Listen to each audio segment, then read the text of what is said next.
Hey guys, welcome back to the channel. This is Jack here and I'm going to be answering some situational judgment questions live for you. Hopefully this can be helpful because it would have been for me when I was doing the UCAT. It can be really tricky to differentiate between what's appropriate or not ideal or very appropriate. You know, it's a tricky one to get across, but don't worry, it can be learned. I'll give you some top tips now. For the situational judgment exam, you will have 66 questions to be answered in 26 minutes, so it is relatively time pressured, not as much as the abstract reasoning, and it's not as bad as it sounds because each kind of blurb will have like 4 or 5 follow-up questions. So once you know and understand the situation, it actually can go quite fast. So it's not too bad for time really, but obviously this whole exam is pretty time pressured, so you know, always keep an eye on the time. For the situational judgment exam, you are scored not as a number like you are for the other sections, you are put into bands. Band 1 is the highest and band 4 is the lowest. So some universities will look at the banding to take you in, some will have a cut-off and say they won't allow anyone past band 2 or below band 2, but some will not even regard the situational judgment test at all. So definitely have a look at the university entry requirements for this. It is very important, and definitely tailor your application based on how you do in this section. This can kind of make or break a university application, so it's very important that you keep an eye on this and do well in this section. You know, don't worry, there are still enough universities that don't place too much importance on the situational judgment test. I'm at St George's and I think they do not even regard it at all for this year, 2022, 2023. But you know, it can always change, so depending on when you're watching this video, have a look online. In general, for these kinds of questions, you will need to deal with everything at a local level first. Don't just go to escalate the situation as fast as you can, going to a supervisor or you know, your boss or something. Like, always try and talk to the person that's affected first, because it's possible that you could be sorting out the situation there and then and not wasting anyone's time. If you're concerned about something, you should always address your concern. You should never just leave it, never just give up on something because it might be awkward or uncomfortable. You know, if a conversation needs to be had, then you need to have that conversation. If you're dealing with a colleague that is having some problems, maybe they're doing something illegal or doing something really bad in the hospital, don't make any exceptions for them just because they're your friend. You might know them, but you still do not let them get away with whatever they're getting away with, because then you're basically an accomplice and you will not be able to get away with that sort of thing at medical school. If you're ever not sure on something, always go to a senior for advice. They will be able to advise you. They are always the go-to when you're not sure. Don't ask, if you've got a problem with a patient, don't ask another patient. You know, it sounds simple, but you know, you never know what you're going to do when you see the questions and the blurb. Don't do anything without getting the patient's consent, and always take patient safety as #1 priority. So any sort of questions that are going to somehow affect the patient's safety, you know, you always want to keep that in mind. You never want to do anything that's going to compromise that, or you will get the question wrong. Always be open and honest. Don't lie. Don't do drugs or alcohol when you're at work. If you understand this kind of stuff, it's going to be really helpful for this exam. Obviously, it's not going to be as clear cut. You're going to have to infer some sort of stuff from the passage, and you'll see what I mean when we get into the questions. Let's get into the questions now so I can show you exactly what I mean, and we can help boost your situational judgment score. Okay, let's get straight into the questions. Okay, we have 2 medical students who are shadowing a GP surgery. This is Ashraf and Chloe. They're both medical students. They're both walking towards the clinic reception to collect their next patient. As they enter their clinic reception, Ashraf and Chloe call the names of their patients. As the patients get up, Chloe loudly tells Ashraf that she thinks that the reception staff should be responsible for collecting patients, as students have better things to do with their time. Ashraf notices that both patients and the receptionist have heard Chloe's remark, and that the receptionist looks upset by the comment. How appropriate are each of the following responses by Ashraf in this situation? So, reading the question very carefully, we have to take in mind that all of these scenarios, all of these questions here, are going to be actions taken by Ashraf. Keep an eye as you're going through these questions on Ashraf here, because it may change to Chloe without you realizing, so double check that when you go to each different question. And let's have a look here. So suggest that Chloe explains her opinion to the patients. Overall, is this going to be appropriate or inappropriate? First of all, we're going to be looking at whether the response is appropriate or inappropriate, and then we'll work out the difference between being inappropriate but not awful, or a very inappropriate thing to do. Okay, so do you think this is inappropriate or appropriate?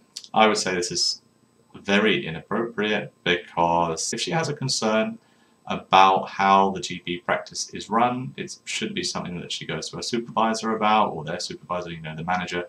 It's not the patient's responsibility, and if anything, you're just going to scare the patient, because these people are coming to check in on their health.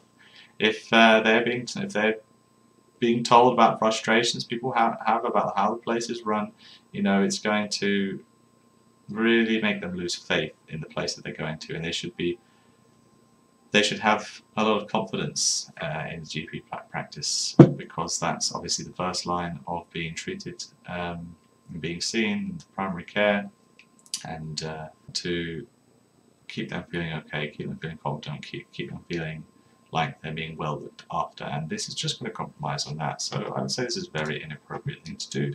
Let's check the answer.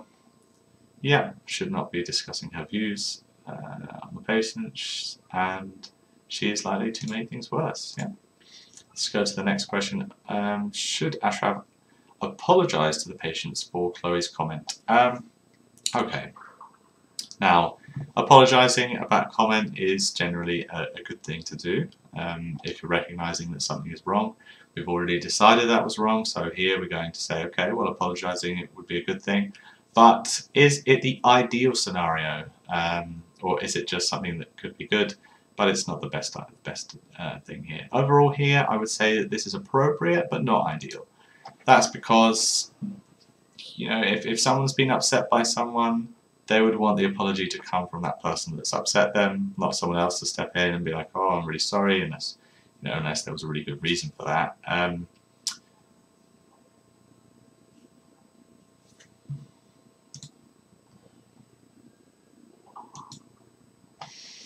You know, overall here, the ideal situation would be that Chloe turns around and says, look, I'm really sorry I said that. You know, maybe they're just really frustrated. They've had some problems with the practice before. You know, who knows what the excuse would be, but ideally it would be Chloe that would be the one that goes and says sorry for hurting their feelings. But you know, with these kind of a question, don't worry if you get it wrong and you say that this is the very appropriate thing to do when it was actually this one. You will get follow-through marks. You'll still get partial marks for if you're saying that something was appropriate instead of very appropriate. So it's not the end of the world. The main thing is realizing whether something is either appropriate or inappropriate. So yeah, don't worry about that. Okay, let's go to the next one. Inform Chloe that her comment is inappropriate in front of the receptionist and the patients. This here is another kind of professionalism question. You know, none of this stuff, you know, discussing this kind of stuff between people is never something you should do in front of the patients and other staff. You know, always the best thing to do is to take someone away to a quiet place when you have the time and say, look, this was inappropriate, you shouldn't have done this. If you say this in front of the receptionists and patients, it's probably just going to turn into like a full-on heated argument. Looks really unprofessional, looks really bad. I would say here is definitely going to be one of these two. I would say it's going to be inappropriate but not awful, because we do want to tell Chloe that this comment was inappropriate so that it doesn't happen again. We want to do our best to make sure that patients or receptionists are not made fun of, and we do need to do that, but it would be a lot better if we did this in private. So I would say that it's not awful, because you are doing something right in that you're talking to talking to Chloe about this, but you know, would be so it's not what you should do, but there is some merit in there. Yeah, exactly. While Ashraf does not need to speak to Chloe, this should be done privately. Is this unprofessional? Can appear disrespectful. Okay. Suggest to Chloe that she raises her views about collecting patients with her educational supervisor. Okay, this looks like it's a really good thing to do. Like we've been saying before, this is not something you should be telling patients about. What are they going to be doing about it? You know, are they going to call up the manager and say, look, you know, she's right, you need to do this way? No, of course not. Let's talk to the people that actually would be able to have that power to change something if you're concerned about it. So this would be a very appropriate thing to do. I'm not sure if the educational supervisor is the person to do it or not, but here, I mean, it looks good, right? It's saying all the right things. It's not saying that you're going to talk to her privately about this, but it's also not saying that you're doing it in front of the patient. So overall, I'd say this is a very appropriate thing to do. She needs to talk to the right person about this if she's concerned. Yeah, there we go. Aside from an immediate problem with the patients and receptionist hearing close comments, it's appropriate that Chloe raises her concerns with her educational supervisor. Okay. Next question. Arnold, a medical student, is completing a placement in a local hospital and is observing a consultant, Dr. Matcham. Complete a ward round. Dr. Matcham is talking to a patient whilst writing him a prescription for an antibiotic, which a nurse will then administer. Dr. Matcham then receives an urgent request and leaves the ward. Arnold reviews the notes and realizes that the patient is allergic to the antibiotic prescribed by Dr. Matcham. Okay, what should Arnold do? Should he ask the patient to confirm if he is allergic to any medicines? Okay, so here, this is completely okay. As a medical student, you're allowed to take patient histories, you're allowed to ask patients questions, and the only thing you're not allowed to do is actually prescribe them the medication yourself. You're not allowed to do this kind of thing until you're qualified. So asking him to do this is completely fine, and you're not kind of, I mean, it might get to this in the following questions, but you're not scaring him or anything by saying, oh, you're going to take this medication, but you're allergic to it. You know, nothing like that. You know, but you're just simply asking them, and it's just a way of double checking. So I would say this is a very appropriate thing to do. Okay, yeah, while they're likely to be correct, there might have been an unrecorded change of which the consultant was already aware. Okay, yeah, let's go to the next one.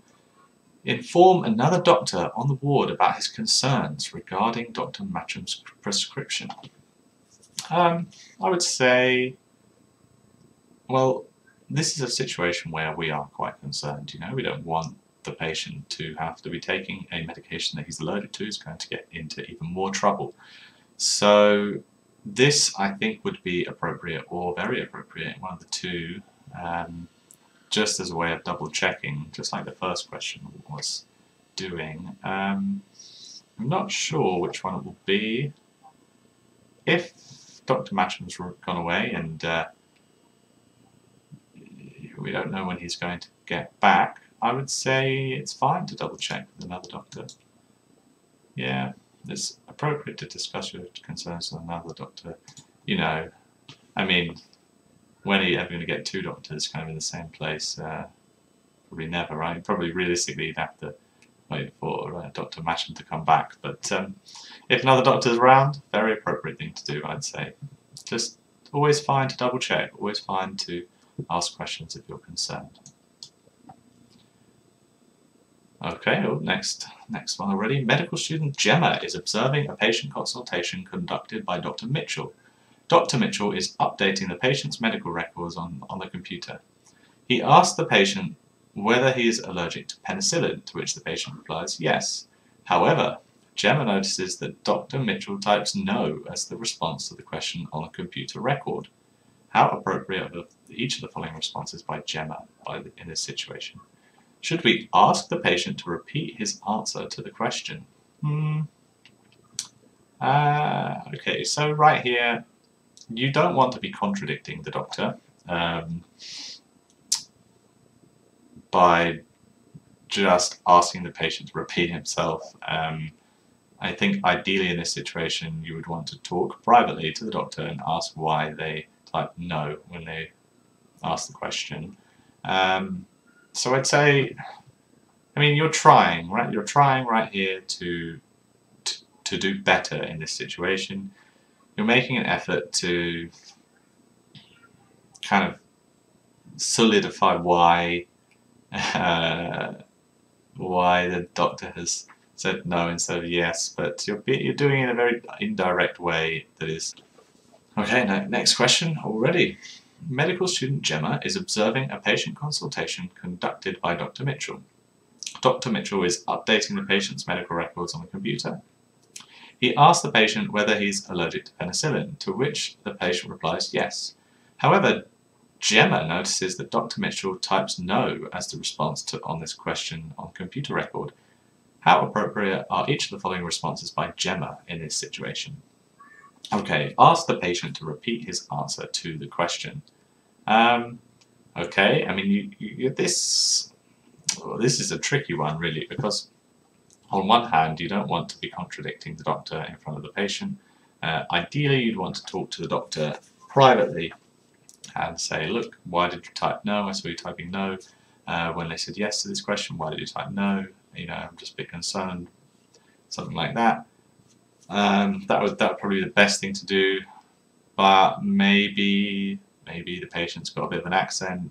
It's hard to tell what he said. So, I mean, overall here, in general, when you're making an effort to do it for the right reasons, I would say that this is still appropriate because you're trying to find out what, I mean, it looks a little bit dodgy why the doctor is writing no when the patient clearly says yes.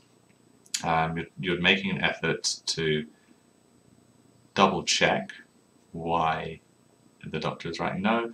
However, you're doing it in a very indirect way, so it's not the best way to do it. Obviously you can see why she's doing it, but I would say appropriate but not ideal. Okay, yep, it's B.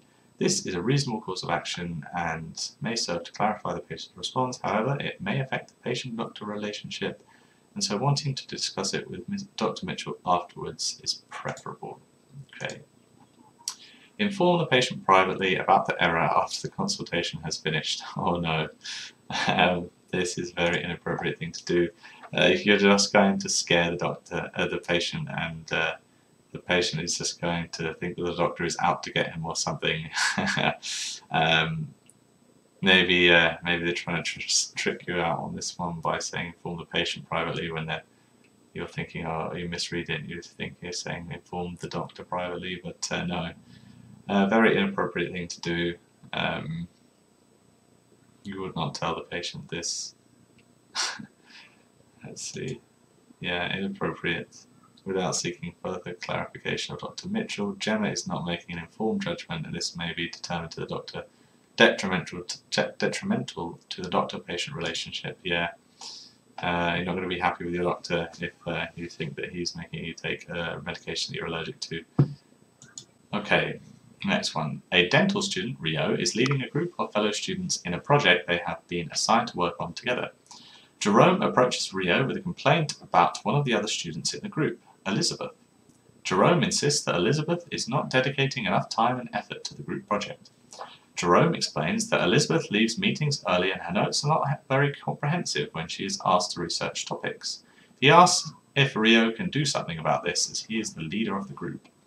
How appropriate are each of the following responses by Rio in this situation?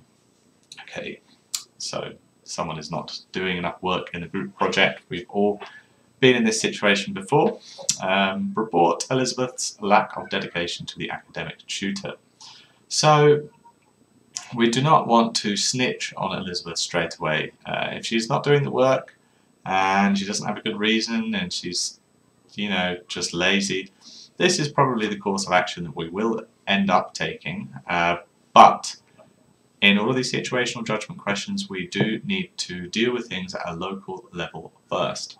So in this situation, that would involve going over to Elizabeth, talking to her one-on-one and saying, you know, how come you're not doing the work? Or you need to do more work in this group project, you know, something along those lines. Maybe they just didn't realise, if Elizabeth didn't realise that she was not supposed to do this much work, maybe she's thinking, well, maybe she thinks she didn't need to do this much work, maybe just talking to her would solve this issue. That's why it's the best thing to do first, but for this answer I would say it's going to be either inappropriate or very inappropriate because we need to talk to her first. So I would say it's not awful because it does sound like she's just not pulling her weight whatsoever, she's not doing the work, she's not dedicating enough time. You know, the academic tutor would then have a talk to her about this and say, look, you know, probably say the same things you would in the first instance. So I would say it's not awful because you're still trying to resolve the situation in a constructive manner. If you were there, if this was like saying, you know, just immediately kick her out of the group, that would be very, very inappropriate. So you're still trying to be constructive here. So I would say it's inappropriate because you're not doing it in the right way, but it's not awful because you're still trying. Okay, inappropriate. No attempts to be made at resolution. This course of action does not have severe consequences. Yeah, so exactly what we said. Okay, ask the other members of the project group whether they have similar concerns about Elizabeth's behaviour. Okay, I would say this is pretty fair enough because you know, you don't know what Jerome's reputation is like. You don't know maybe if he's got some beef with Elizabeth.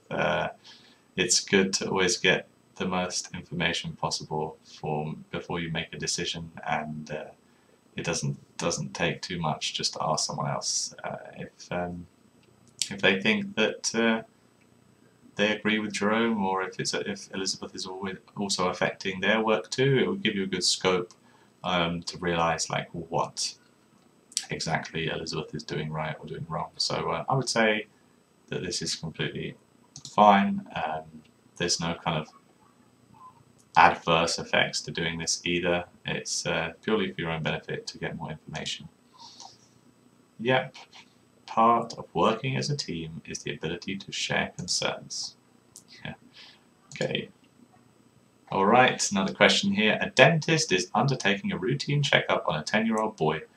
During the checkup, the boy starts crying violently and screaming that he wants to go home. How appropriate are each of the following responses by the dentist in this situation? It's interesting how we're getting dentistry questions. Carry on with the checkup as normal. No.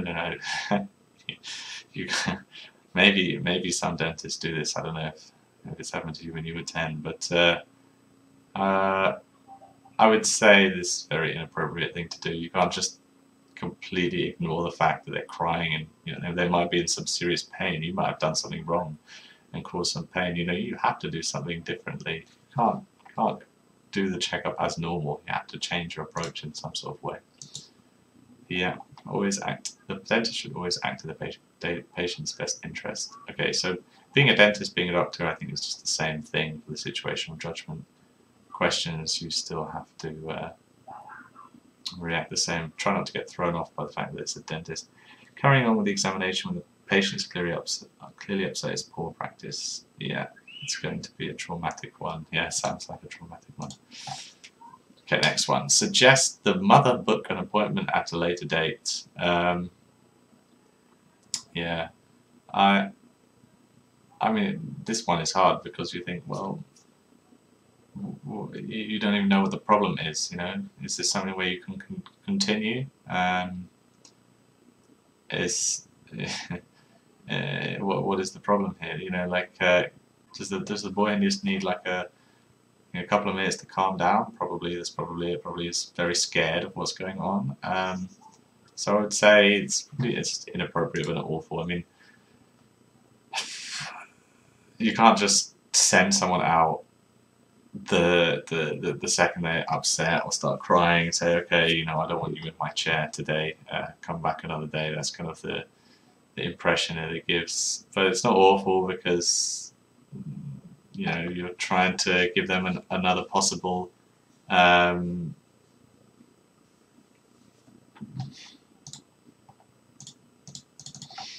okay, suggest that the mother book another appointment at a later date. Okay, so this is tricky. It's either going to be inappropriate but not awful, or appropriate but not ideal. It's very much in the middle. What this 10-year-old boy is probably doing, he's probably really upset and scared because he's at the dentist and he doesn't know what to expect, or you know, look, everyone was scared of the dentist at some point. So he probably just needs a couple of minutes just to calm down, and then he'll be okay. You know, maybe the mum will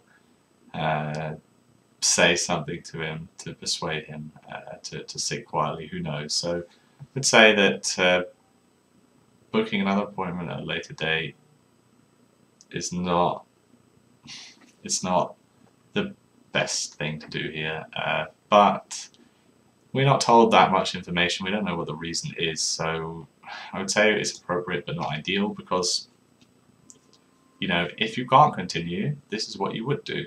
You know, if you've got other patients to see, you can't make them all wait just for this one boy to cry and cry and cry. So we're going to just go on the fact that this might be a legit reason, and yeah, then he would have to come back another time. But really, you should first just give it a bit of time, get the mum to talk to him, try and calm him down first.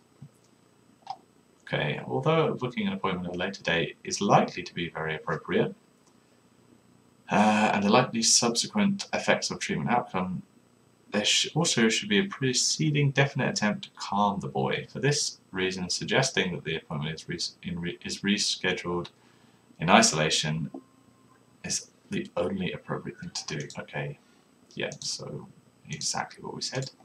Okay, so I think that's enough questions. We've gone through quite a lot. Hopefully this was helpful and you got my perspective on this, or kind of how I read these situations, and hopefully I've explained a couple of different concepts with you, how what kind of things they look for in the situational judgment. You know, things like dealing with things at a local level first and keeping things confidential, talking to people privately. That's all good stuff. The more you do these kind of things, the more that you will learn. Just keep looking at the explain answer button, and eventually this will be drilled into you, and you will be able to recognize this stuff. It's always about judging between whether something's very appropriate or appropriate most of the time. So if you get good at that, then you're good to go. This will be the last of my videos of doing the UCAT videos live. If you like this video, please give the video a like, and if you want to see some more videos, please subscribe. After the UCAT, I'm going to be doing some MMI style videos to help you with the interview process. So if that's something that you'd like to see, subscribe and comment down below. I'll probably make them anyway, but yeah, thanks for checking out the video. Have a nice day.